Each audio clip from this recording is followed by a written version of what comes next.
Hi, Mr. Young here. Let's see how we can use ADAS diagrams to analyze economic performance, but this time in an exam last question context. Now, extended exam questions tend to start off with a proposition, discuss whether lowering interest rates ... can bring about a conclusion, an outcome, resolving a balance of payment problem.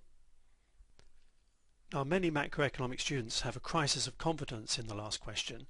They don't really understand what they're being asked, but it pretty much always boils down to this. These questions have a common link. Every one of these statements affects a factor affecting the level of aggregate demand or aggregate supply, and so it's going to shift a curve, and curve shifts are going to result in a new equilibrium level of real GDP, from which, by comparing before and after, you can comment on the impact on economic growth, inflation, economic performance. So an increase in aggregate demand will shift the AD curve out to the right.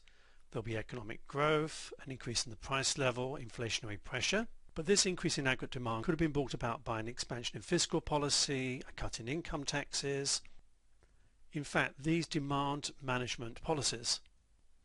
And the question can ask you to consider the impact on any indicator of economic performance. So we've got economic growth here. That's going to mean more output, less unemployment.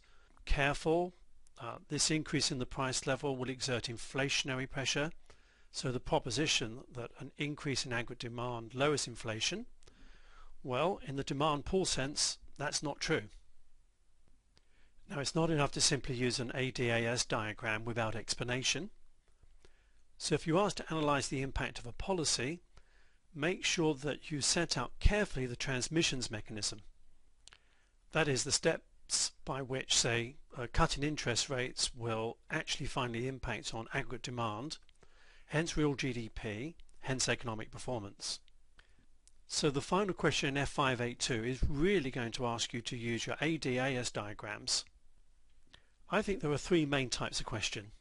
A change in a factor affecting aggregate demand, which is why it's a really good idea to revise all these factors that influence each individual component of aggregate demand: consumption, investment, government spending, net exports, and factors affecting aggregate supply.